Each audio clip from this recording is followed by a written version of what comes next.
এই যে জাৰণ ঘটে, জাৰণৰ কিছুমান ফলাফল আছে আমাৰ দৈনন্দিন জীৱনত। ফলাফল কেইটা কেনেকুৱা ধৰণৰ যদি আমি চাওঁ, সচৰাচৰ আমাৰ জীৱনত কিছুমান ফলাফল ঘটে। গতিকে এই ফলাফল কেইটা যদি আমি লক্ষ্য কৰো, যে আমি লুৰ পদাৰ্থ এটা, গজাল এটা মাটিত কিছুদিন থৈ দিলো বা মুকলিকৈ থৈ দিলো, তাৰ ওপৰত কি হয়, ৰঙচুৱা এটা চামনিৰ সৃষ্টি হয়, যিটোক কোৱা হয় মামৰ। আমি যাক জংকাৰ বুলি কওঁ আমাৰ ভাষাত, এইটোক মামৰ বুলি কোৱা হয়। অৰ্থাৎ লুৰ পাত্ৰ এটাৰ বা লুৰ সৰঞ্জাম এটাৰ ওপৰত মুকলিকৈ ৰাখি থলে তাৰ ওপৰত কি হয়, ৰঙচুৱা এটা চামনিৰ সৃষ্টি হয়, আৰু সেই চামনিটি হৈছে মামৰ। আনহাতে চিলভাৰ, গোল্ড বা অইন ধাতুৰ যিবিলাক পদাৰ্থ আছে সেইবিলাকো যদি আমি এনেকে ৰাখি থওঁ, সিহঁতৰ ওপৰত কি ক'লা চামনি এটাৰ সৃষ্টি হয়। গতিকে এই ক'লা চামনি বা এই ৰঙচুৱা যিটো মামৰ, সেই মামৰটো ক'ৰ পৰা আহে? গতিকে আমি যে পালো জাৰণ বিক্ৰিয়া, এই জাৰণ বিক্ৰিয়াৰ ফলস্বৰূপে এইটো হয় যে সেই ধাতুটোৱে বা সেই পদাৰ্থটোৱে বায়ুমণ্ডলত অক্সিজেন আছে নে নাই, এই অক্সিজেনৰ সৈতে ই লগ লাগি পেলাই অক্সাইড উৎপন্ন কৰে, আৰু সেই অক্সাইডৰ চামনি এটা সেই পদাৰ্থটোৰ ওপৰত সৃষ্টি হয়, এটা লেয়াৰৰ সৃষ্টি হয় পদাৰ্থটোৰ ওপৰত, যিটো নেকি ৰঙচুৱা ধৰণৰ দেখা যায় বা ক'লা বৰণৰ দেখা যায়। গতিকে ইয়াৰ ফলস্বৰূপে কি হয়, লুৰ সৰঞ্জাম এটা যদি এনেকে ৰাখি থৈ দিয়ে মুকলিকৈ, চাবা বহুদিন পিছত পেলাই এইটো কামৰ কাৰণে আৰু উপযোগী নহয়। গতিকে কামৰ উপযোগী নহয় মানে এইটো তাৰ এটা লেয়াৰ ক্ষয় যায়, যাক কোৱা হয় ক্ষয়ী ভৱন। ক্ষয়ী ভৱন, যাক ক্ষয়ী ভৱন বুলি কোৱা হয়। অৰ্থাৎ লুৰ পদাৰ্থ এটা, সৰঞ্জাম এটা আমি ৰাখি থলে তাৰ ওপৰত মামৰৰ সৃষ্টি হয়, আৰু সেই মামৰটো যদি ডাঠকৈ বহে তেতিয়াহ'লে চাবা তাৰ পৰা প্ৰলেপ এটা এটাকে আঁতৰি গৈ থাকে। এনেকে গজাল এটা তুমি কৰবাত মাৰি থৈ দিলা, বহুত দিনলৈ চাবা সেই গাঁত ছটা কি হব, বেয়া হৈ গ'ল, তাৰপিছত গজালটো ওলাই আহে নাই, গজালটো চাবাচোন কি হৈ যায়, অকামিলা হৈ যায়, মিহি হৈ যায়। নাইবা খিৰিকীৰ যিবিলাক ৰদ ব্যৱহাৰ কৰা হয়, ৰদ বিলাকো চাবা যদি ৰং নকৰা, ৰদ বিলাকৰ ওপৰত ৰঙচুৱা আৱৰণ পৰি পৰি পৰি পৰি এটা সময়ত গৈ পেলাই কি হৈ যাব, ৰদ বিলাক একেবাৰে মিহি হৈ যাব, তেতিয়া আৰু সেইটো তাৰ কাৰণে উপযোগী নহয়, ক্ষয় হয়। বুজি পাইছানে? গতিকে এনেকে যদি ক্ষয় যায়, আৰু এই ক্ষয় হোৱাৰ কাৰণটো হ'ল জাৰণ ঘটা, বায়ুমণ্ডলত অক্সিজেনৰ সৈতে জাৰণ বিক্ৰিয়া সংঘটিত হয়। গতিকে এইকেইটা হ'ল জাৰণ বিক্ৰিয়াৰ ফলাফল। গতিকে জাৰণ বিক্ৰিয়াৰ কাৰণেই কি হয়, আমাৰ যিকোনো বস্তু কি হয়, কিছুদিন ব্যৱহাৰ কৰাৰ পিছতে ই লাহে লাহে ক্ষয় হৈ যায়, আমি নতুনকৈ বস্তু এটা বনাব লগা হয়। গতিকে এইটো হৈছে ধাতুৰ ক্ষয়ী ভৱন, ধাতুৰ সৰঞ্জাম বিলাক এনেকে ক্ষয় যায়। গতিকে এই ক্ষয়ী ভৱন হৈছে, কিতাপতে আছে চাই যাবা, যেতিয়া ধাতু এটা তাৰ চৌপাশৰ বিভিন্ন পদাৰ্থবোৰ যেনে জলীয় বাষ্প, এচিড আদি যে আক্ৰান্ত হয়, তেতিয়া ইয়াৰ ক্ষয় ঘটা বুলি কোৱা হয়, আৰু এই প্ৰক্ৰিয়াটোকে ক্ষয় ভৱন বুলি কোৱা হয়, কৰচন। বস্তু এটা আমি ৰাখি থৈ দিলো, এইটো যেনিবা গজাল এটা আমি ৰাখি থৈ দিলো, কি হব, লাহে লাহে ইয়াৰ ওপৰত চামনিৰ সৃষ্টি হব, সৃষ্টি হৈ এৰাই যাব, এইখিনি মামৰ এৰাই যাব, এৰাই গৈ পেলাই কি হব, লাহে লাহে ই কামৰ কাৰণে উপযোগী নহয়। গতিকে তাৰ চাৰিওপিনে কি আছে, বায়ুমণ্ডলত কি আছে, বায়ু আছে, জলীয় বাষ্প আছে, হয়নে? নাইবা এচিডৰ সংস্পৰ্শলৈ যদি আহে তেতিয়াহ'লে ই কি হৈ যায়, ক্ষয় যায়, আৰু এই প্ৰক্ৰিয়াটো কি হয়, কোৱা হয় ক্ষয়ী ভৱন, কৰচন। যি প্ৰক্ৰিয়াৰ দ্বাৰা চব বস্তুবিলাক তাৰ চাৰিওফালে থকা জলীয় বাষ্প, হয়নে, বায়ু, অথচ এচিডৰ দ্বাৰা আক্ৰান্ত হৈ ক্ষয় যাবলৈ আৰম্ভ কৰে, সেই প্ৰক্ৰিয়াটো কি কোৱা হয়, ধাতুৰ ক্ষয়ী ভৱন। পৰীক্ষাত সোধে শৰ্ট নোটছ 2 নম্বৰ। 2 নম্বৰৰ কাৰণে সুধিব পাৰে। গতিকে এই ক্ষয় ভৱনৰ কাৰণে কি কৰা হয়, আমাৰ গভৰ্ণমেণ্টে বছৰি বহু পইচা খৰচ কৰিব লগা হয়। যেনে আমাৰ মটৰ গাড়ী যিবিলাক আছে, দলং যিবিলাক আছে, লোহাৰ দলং বিলাক, নাইবা আমাৰ ৰেল লাইনৰ যিবিলাক চিৰি আছে, দলং আছে, সেইবিলাক কি কিছুদিন পিছে পিছে কি কৰা হয়, সলাব লগা হয়। কাৰণ এই মামৰৰ কাৰণে, এই জাৰণৰ কাৰণে কি হয়, সেইবিলাক লাহে লাহে ক্ষয় যাবলৈ আৰম্ভ কৰে। পিছতকৈ এইবিলাক তাৰমানে কি, যিটো তাৰ ভাৰসাম্যটো নষ্ট হৈ যোৱাৰ উপক্ৰম হয়, আৰু তেতিয়া সেইবিলাক কি কৰা হয়, সলাই দিয়া হয়। নাইবা ইয়াৰ উপৰিও সামৰিক যিবিলাক অস্ত্ৰ শস্ত্ৰ আছে, আইৰনেৰে তৈয়াৰী, বিশেষকৈ ধাতুৰে তৈয়াৰী, গতিকে সামৰিক অস্ত্ৰ শস্ত্ৰবিলাক অথচ উৰাজাহাজ, বুজিছানে, আমাৰ যিবিলাক আকাশী যান আছে, সেই আকাশী যান বিলাকো কি হয়, ধাতুবিলাক লাহে লাহে ক্ষয় যায়। সেইবিলাক সংকৰ ধাতু, যিয়েই নহওক, ৰেল লাইনৰ যিবিলাক চিৰি আছে, এইবিলাকো সংকৰ ধাতু, গতিকে এইবিলাক লাহে লাহে ক্ষয় যায় এই জাৰণৰ কাৰণে। গতিকে বছৰি কি কৰা হয়, গভৰ্ণমেণ্টে বহু পইচা ইয়াৰ বাবদ খৰচ কৰিব লগা হয়। পৰীক্ষাত সোধে ক্ষয় ভৱন কি, শৰ্ট নোটছ, যে ধাতুৰে নিৰ্মিত বস্তু এটা তাৰ চাৰিওফালে থকা জলীয় বস্তু, এচিড আদিৰ দ্বাৰা আক্ৰান্ত হৈ লাহে লাহে ক্ষয় যাবলৈ আৰম্ভ কৰে, আৰু এই প্ৰক্ৰিয়াটো ধাতুৰ ক্ষয় ভৱন বুলি কোৱা হয়।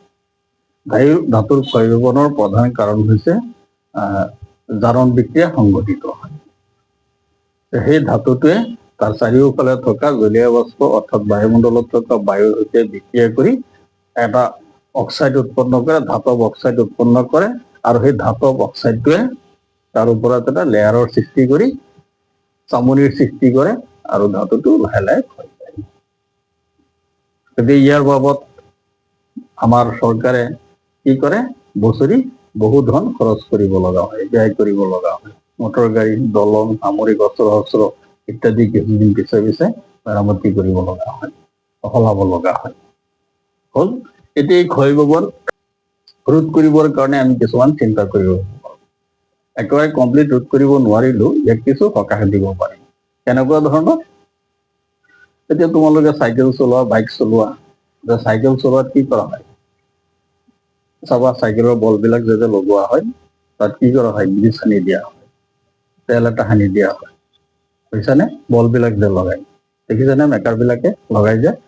গতিকে তাত তেল, গ্ৰীজ লগাই দিয়ে, গ্ৰীজ লগাই দিয়াৰ লগে লগে তাত কি ঘূৰ্ণনটো পূৰ্ণপাকত হয়, অথচ এটা আনটোৰ সৈতে ঘূৰণি নাখায়, বা তাত জলীয় বাষ্পই কি কৰিব নোৱাৰে, ক্ৰিয়া কৰিব নোৱাৰে।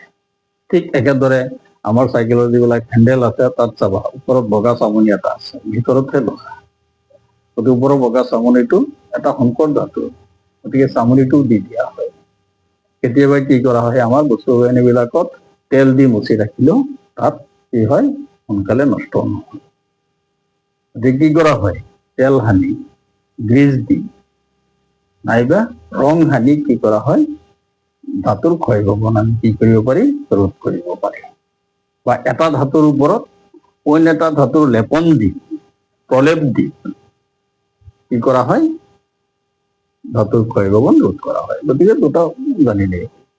যদি সোধে যে ক্ষয় ভৱন কি, শৰ্ট নোট দি দিলে, তেতিয়াহ'লে তুমি কাগজে লিখি, জাৰণৰ কাৰণে সংঘটিত এয়া লিখি লৈ প্ৰতিৰোধটো লিখি দিব লাগিব।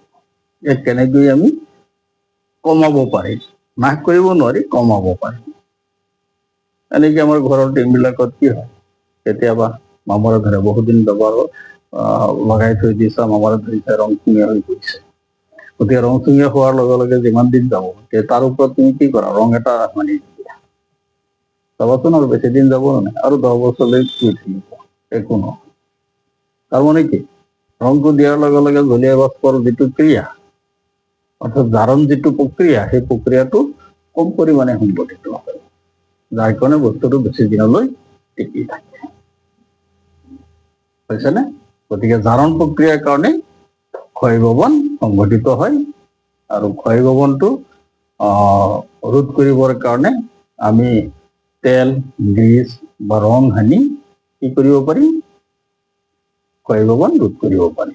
দ্বিতীয়তে, এটা ধাতুৰ ওপৰত আন এটা ধাতুৰ লেপন দি প্ৰলেপ দি ধাতুৰ ক্ষয় ভৱন ৰোধ কৰিব পাৰি। গতিকে দুটা ৰোধ জানিলেই হ'ল। পাৰিবা নিশ্চয় ধাতুৰ ক্ষয় ভৱনটো। তাৰপিছত আহে দুৰ্গন্ধিতা বা ৰেঞ্চিডিটি।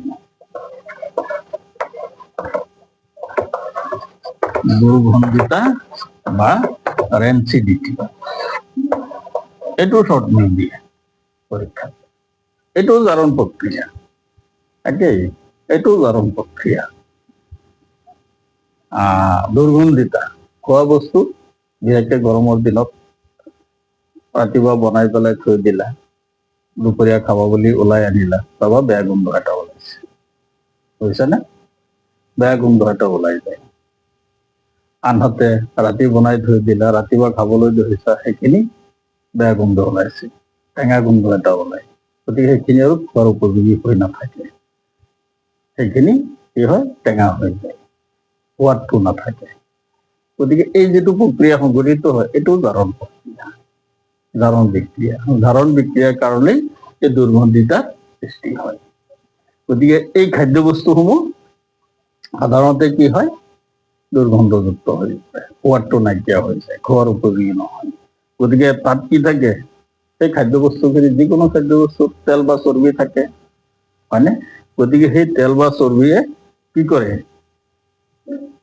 তাৰ চৌপাশত থকা বায়ুৰ সৈতে বিক্ৰিয়া কৰি, জাৰণ বিক্ৰিয়া সংঘটিত কৰি একেদৰেই ধাতুৰ ক্ষয় ভৱনৰ নিচিনা তাৰ গুণাগুণটো নষ্ট কৰি দিয়ে, জাৰণ ঘটে।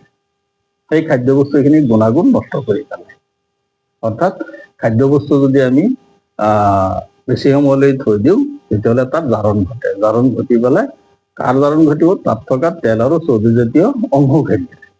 খাদ্য বস্তুত তেল বা চৰ্বি থাকেই, খাদ্যত থকা তেল আৰু চৰ্বিজাতীয় বস্তুখিনি জাৰণ ঘটে। জাৰণ ঘটি পেলাই তাৰ সোৱাদটো নষ্ট হৈ যায় আৰু বেয়া গোন্ধ এটা ওলায়। এয়া হৈছে দুৰ্গন্ধিতা।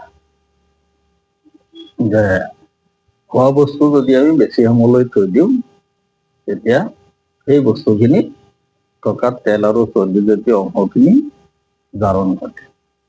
বায়ুৰ অক্সিজেনৰ সৈতে জাৰণ বিক্ৰিয়া সংঘটিত কৰি কি কৰে, তাৰ গুণাগুণ নষ্ট কৰি দিয়ে, যিটো আমাৰ খোৱাৰ উপযোগী হয়।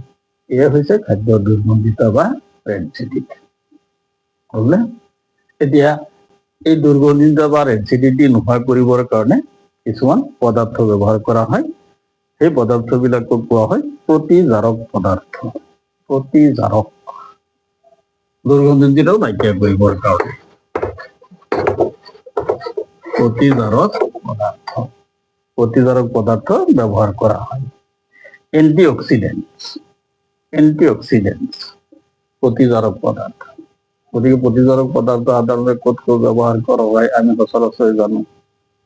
আমি যে দোকানৰ পৰা পেকেটবিলাক খাই থাকোঁ, চিপছৰ পেকেটবিলাক বা বিভিন্ন কুৰকুৰি জাতীয় পেকেট বা বিভিন্ন লেইছ, এই পেকেটবিলাক চাবা, খোৱাৰ লগে লগে এইবিলাক কি মুৰমুৰীয়া, হয়নে?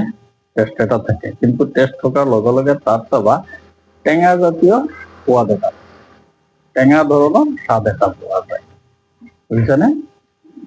আৰু কিছুমান চাবা বেছি টেঙা, কিবা গোন্ধ গোন্ধ লাগে।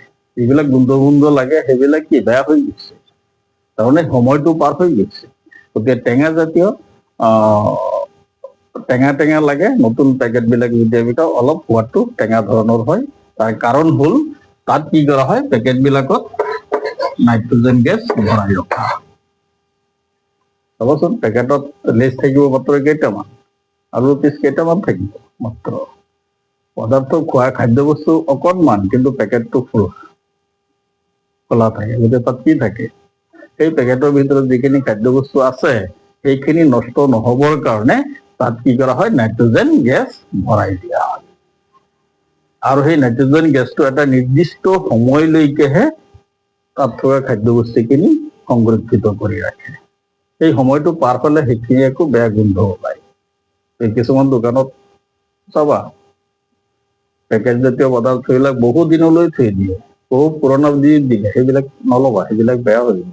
নতুন যিবিলাক পেক সেইবিলাক নাইট্ৰজেন জাতীয় গেছটো ভৰাই দিয়ে প্ৰতিজাৰক হিচাপে ই কাম কৰে। খাদ্যবস্তুখিনি নষ্ট নোহোৱাকৈ বহু দিনলৈ ৰখাই থয়। হৈছে দুৰ্গন্ধিতা। এতিয়া শৰ্ট নোটটো কিদৰে লিখিবা যে দুৰ্গন্ধিত হৈছে এটা জাৰণ প্ৰক্ৰিয়া। খাদ্যবস্তুত থকা তেল আৰু চৰ্বিজাতীয় অংশসমূহে বায়ুৰ সৈতে জাৰণ ঘটাই সেই খাদ্যখিনিৰ গুণাগুণ নষ্ট কৰি দিয়ে আৰু তেতিয়া আমাৰ খোৱাৰ অনুপযোগী হয়, দুৰ্গন্ধ ওলায়। এই দুৰ্গন্ধিতা।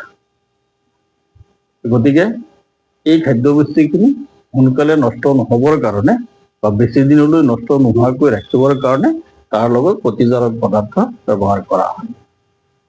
সাধাৰণতে আমাৰ যিবিলাক চিপছৰ পেকেট আছে বা অইন যিবিলাক পেকেট জাতীয় খাদ্যবস্তু আছে, গতিকে সেই খাদ্যবস্তুবিলাকত নাইট্ৰজেন গেছ ভৰাই ৰখা হয় প্ৰতিজাৰক পদাৰ্থ হিচাপে।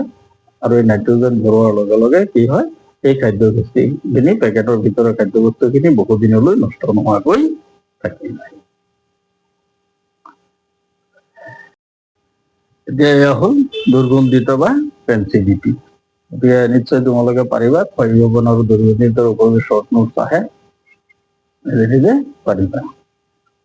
তাৰপিছত প্ৰশ্নৱলী চোৱা, পেজ নম্বৰ 13। লুৰ গজাল এটা ডুবাই ৰাখিলে কপাৰ ছালফেট দ্ৰৱ এটা ৰঙৰ পৰিৱৰ্তন ঘটে কি? আগতে আলোচনা কৰিছো যে লুৰ গজাল এটা যদি আমি কপাৰ ছালফেটৰ দ্ৰৱত ডুবাই ৰাখো তেতিয়াহ'লে কি সেই কপাৰ ছালফেটৰ দ্ৰৱৰ পৰা কপাৰখিনি আঁতৰি আহে আৰু সেই কপাৰখিনি কি হয়, সেই গজালটোৰ ওপৰত এটা প্ৰলেপৰ সৃষ্টি কৰে, যাৰ কাৰণে গজালটো কি ৰঙা মুগা ধৰণৰ হৈ পৰে আৰু দ্ৰৱৰ বৰণটো ৰঙৰ পৰিৱৰ্তন ঘটে। এইখিনি লিখি দিলে হ'ল। কপাৰ ছালফেটৰ দ্ৰৱত লুৰ গজাল এটা ডুবাই ৰাখিলে দ্ৰৱৰ পৰা কপাৰ অপসাৰিত হয় আৰু লুৰ গজালৰ ওপৰত ৰঙচুৱা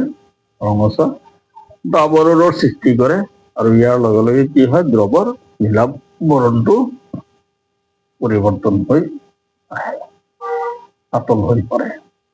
বাছ হৈ গ'ল। 2 নম্বৰটো চাবা।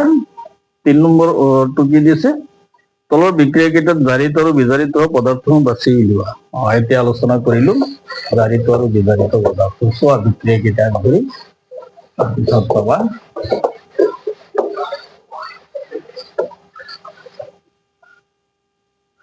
কি দিছে, sodium plus oxygen. 1 number sodium S গোটা, অক্সিজেন তাত দিয়া আছে, গোটেই সেইমতে দি দিছো, ভৌতিক অৱস্থাটো উল্লেখ কৰি দি দিছো। অক্সিজেন কি গেছ হয়নে, উৎপন্ন হয় কি sodium oxide. Sodium oxide gas হয়নে। সমতলীকৰণটো কৰিয়ে দি দিছে। সমতলীকৰণটো আমি কেনেকে কৰিম, সোডিয়াম ইয়াত 2টা আছে, ইয়াত 2 দি দিয়া হলনে। অক্সিজেন কেইটা আছে, 2টা। সোডিয়াম 2টা, অক্সিজেন 2টা। সোডিয়াম 2টা, অক্সিজেন এটাহে আছে নাই তাত, গতিকে কি দিব লাগিব, ইয়াত 2 দি দিলো, 2টা 4টা হ'ল, ইয়াত 4 দি দিয়া, সোডিয়াম 4টা হলনে। অক্সিজেন 2টা আৰু 2টা হলনে, সেইটোৱে হৈ গ'ল সমতলীকৰণ। যদি এই বিক্ৰিয়াটোত উল্লেখ কৰিব দিছে জাৰিত আৰু বিজাৰিত হোৱা পদাৰ্থ, গতিকে সোডিয়াম কাৰ সৈতে লগ লাগিছে, অক্সিজেনৰ সৈতে হয়নে। সোডিয়ামটো কি অক্সিজেনৰ সৈতে লগ লাগিছে নে নাই, গতিকে এইটো কি সোডিয়ামটো কি জাৰিত পদাৰ্থ, অক্সিজেনৰ লগ লাগিছে। ইয়াত বিজাৰিত পদাৰ্থ নাই,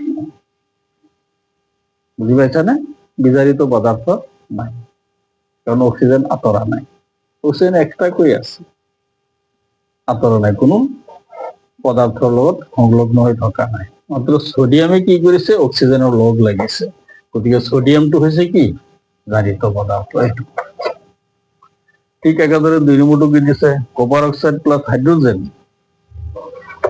কপার অক্সাইড প্লাস কি হাইড্রোজেন ভৌতিক অবস্থাটো লেখা নাই কপার প্লাস কি উৎপন্ন হয়েছে পানি কপার প্লাস পানি ভৌতিক অবস্থা এটা লেখা নাই যে কপার অক্সাইড কপারের উপর অক্সিজেন আতই গেছে জারিত পদার্থ কি কপার অক্সিজেন হেরুয়াইছে কপারে কপার অক্সাইডে অক্সিজেন হেরুয়াইছে জারিত পদার্থ হয়েছে কপার আনহাতে হাইড্রোজেন হাইড্রোজেন গৈ পেলাই কি হৈছে অক্সিজেনৰ লগ লাগিছে হয়নে গতিকে হাইড্ৰোজেনটো কি বিজাৰিত পদাৰ্থ হয়নে জাৰিত আৰু অক্সিজেন লগ লাগে এইটো হল জাৰিত আৰু কপাৰটো বিজাৰিত কপাৰে অক্সিজেন হেৰুৱাইছে বুজি পাইছে না কপাৰে অক্সিজেন হেৰুৱাইছে গতিকে কপাৰটো হল বিজারিত পদার্থ এইটো হল বিজারিত পদার্থ আনহাতে হাইড্রোজেনে কি করেছে অক্সিজেন লাভ করেছে গতিকে হাইড্রোজেন কি জারিত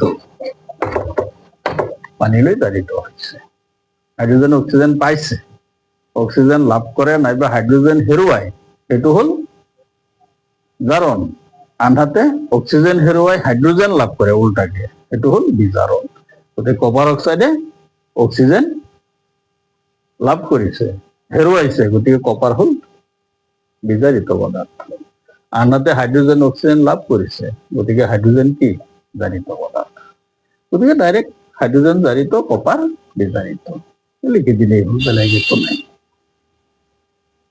এতিয়া অনুশীলনলৈ আহা দুই এটা বাৰু অনুশীলনী গোটেই আলোচনা নকৰো মাজে মাজে আলোচনা দুই এটা আলোচনা কৰি দিওঁ এমসিকিউ কেইটা বাৰু আলোচনা কৰি দিওঁ দিয়া আছে চোৱা lead oxide plus carbon plus lead carbon dioxide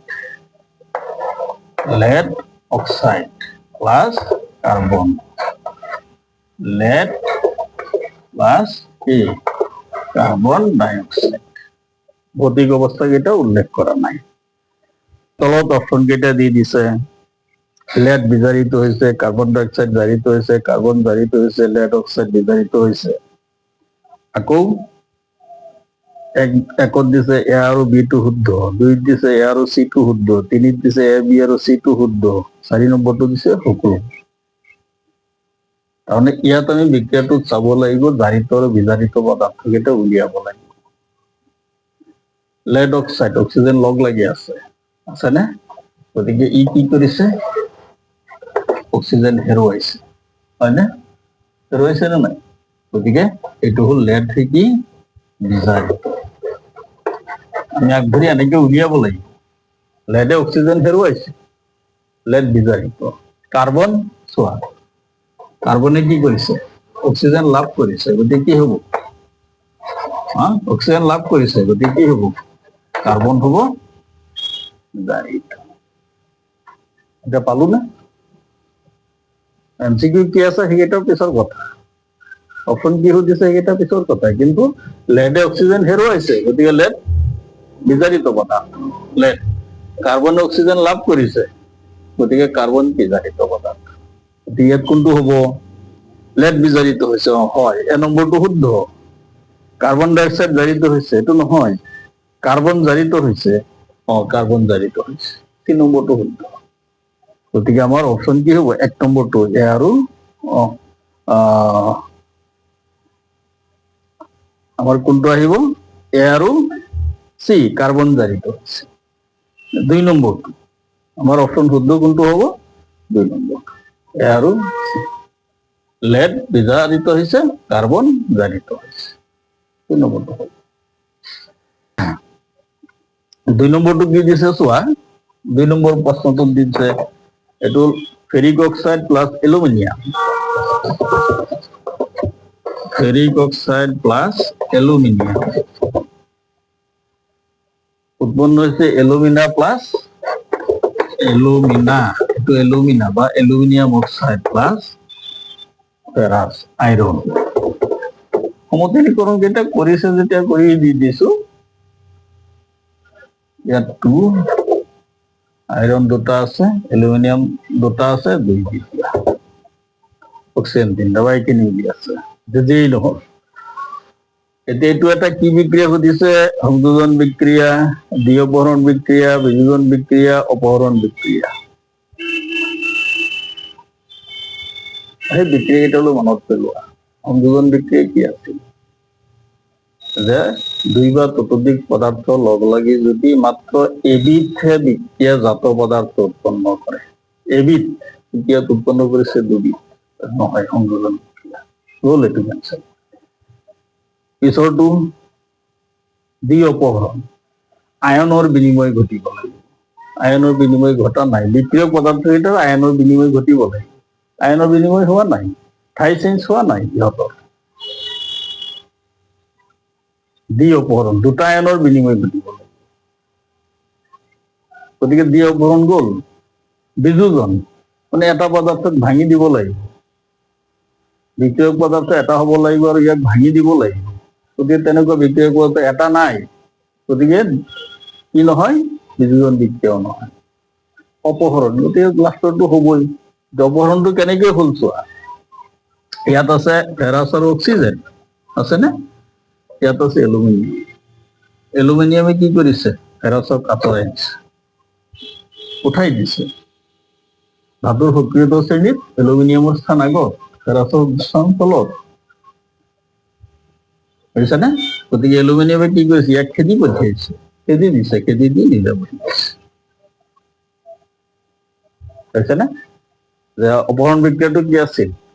রাসায়নিক বিক্রিয়া এটাত অধিক সক্রিয় মৌল এটাই যদি তার কম সক্রিয় মৌল এটাক তার দ্রবর পৰা অপসাৰিত কৰে, তেতিয়াহ'লে সেই বিক্ৰিয়াটো হ'ব অপসাৰণ বিক্ৰিয়া। গতিকে এইটো আমাৰ কি এটা? অপসাৰণ বিক্ৰিয়া। গতিকে আমাৰ ডি নম্বৰটো শুদ্ধ হ'ব। তাকক সেইখিনি পিছত আলোচনা কৰিম।